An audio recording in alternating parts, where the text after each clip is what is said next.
How long was I sitting there? Stanley wondered to himself. Minutes? Days? Centuries? Did something crucial happen while my senses were turned? He made a note to be more careful with time from now on. Stanley picked up the bucket and smiled.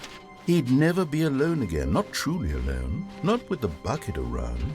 Stanley clutched the bucket tightly to his chest and entered the door on his left.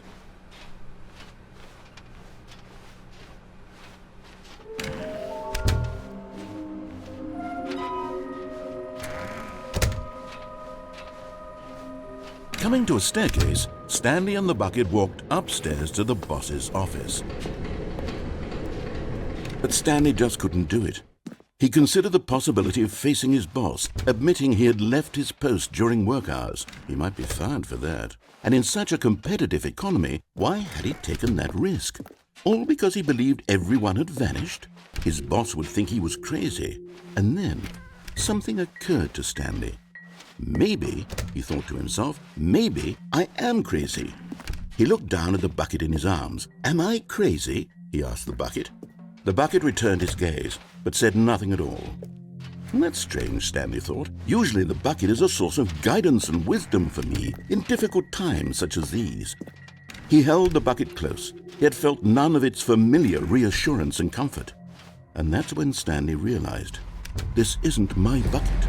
It's just a normal, everyday bucket. Someone else's bucket, perhaps. How did I end up with someone else's bucket? This is all terribly wrong. Surely no good would come from this. Who knows what sorts of bizarre hallucinations Stanley might experience without the psychologically grounding presence of his bucket. And indeed, now he noticed that the rooms were repeating, which was, of course, very odd. And now he felt himself floating off the ground. Oh, gracious, he exclaimed. Without my bucket, I've gone truly mad. Where is it? I must find it. Far off in the distance now, he heard it, calling to him. Stanley! Stanley, it's me, the bucket. Could it truly be? He rushed forward from room to room, passing by one bucket after the next. None of them were his. None of them were his special bucket. Come to me, Stanley. Find me.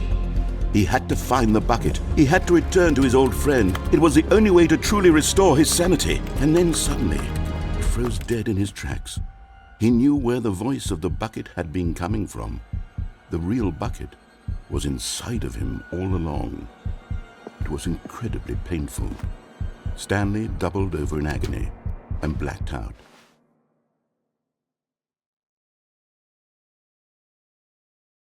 This is the story of a woman named Mariella. Mariella woke up on a day like any other. She arose, got dressed, picked up her bucket of comfort and security, and walked to her place of work. But on this particular day, her walk was interrupted by the body of a man who had stumbled through town, talking and screaming to himself, and then collapsed dead on the sidewalk. Right away, she knew what the problem was. This man had no bucket. Of course he'd gone mad, ranting and raving about a narrator describing all of his actions and how everything is predetermined and free will is an illusion and it's all just a video game. It could all have been prevented if only he'd taken his bucket with him. Perhaps he didn't even realize he'd forgotten his bucket at home in the first place. How cruel the world can be, Mariella thought, and she hugged her own bucket even tighter. But of course, she had no time for this. There were a myriad of confusing problems she would soon have to confront at work, for which her bucket would provide absolute guidance and total clarity on everything. Heck yes, she thought to herself, my life kicks ass. And she backflipped all the way to work.